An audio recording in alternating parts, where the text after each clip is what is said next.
Hola, ¿qué tal, profesor? Estas son mis conclusiones acerca del laboratorio pasado, en el cual lo interesante del laboratorio y las actividades que se realizaron fueron la creación, en este caso desde el diseño, que es el diagrama, de un circuito eléctrico, hasta el planteamiento de manera física, en el cual nosotros agarramos los componentes que teníamos en el diagrama y lo conectábamos de manera en que funcione al momento en el que se energizara. En este caso voy a resumir un poco las actividades, ¿no? Primero se realizó el armado. En este caso lo que primero que realizamos fue el diagrama. El diagrama, al igual que en el laboratorio pasado, solamente constó de un circuito que tenga una lámpara, un diodo LED, eh, un, un switch, un micro switch, prácticamente fue el mismo que yo usé, y un relay. Al momento en el que nosotros conectamos los pines de relay, al momento en el que nosotros vimos que cada pin y cada una de las partes que tiene ese componente, nos dimos cuenta de que ese tipo de relays se necesitaba soldar. Ahí fue donde entró usted y nos dijo que el tipo de soldadura para EWIS es distinto a la soldadura normal.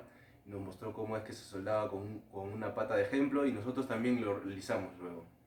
Armamos todo el circuito, le colocamos cada cable, cada conector al cable necesario, el conector que debía ir con cada tipo de componente. En este caso, por ejemplo, el conector del switch es diferente que el conector que va en un que iba en el que iba en la regleta, es muy diferente. Y finalmente lo que hicimos fue la prueba, en donde conectamos, le inyectamos aproximadamente unos 26 voltios al circuito, de manera en que apretando el switch prendíamos la bobina, la excitábamos y activábamos la lámpara.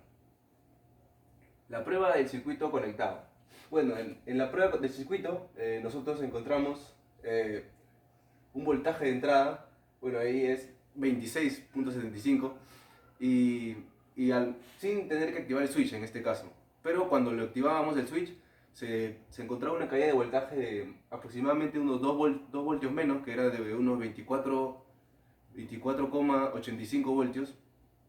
Y la razón por la cual esta caída de voltaje se encontraba era porque había una resistencia de 160 ohmios, que era la suma entre la bobina del relay y la lámpara, en este caso. Nosotros nos dimos cuenta de eso ya que después medimos el relay solo y marcaba aproximadamente unos 140 por ahí, y luego medimos la resistencia que tenía la lámpara, que eran como unos 20 ohmios, y concluimos que aproximadamente se daban unos 160 ohmios. Análisis y recomendaciones. Bueno, usted nos mostró que al momento en el que hicimos la última prueba y enseñábamos cómo es que terminó nuestro circuito, le faltaba EWIS, ya que el circuito en sí era tan simple que podría funcionar con o sin EWIS, solo conectándolo. Nos dimos cuenta que en el armado de los mazos, su distribución y disposición no se veía muy ordenado o muy estético, ya que tendría que tener un mayor ajuste, un amarre mayor, y al momento en el que nosotros nos veíamos el circuito tal y como estaba, se veía totalmente desordenado y sucio, que era todo lo contrario a EWIS.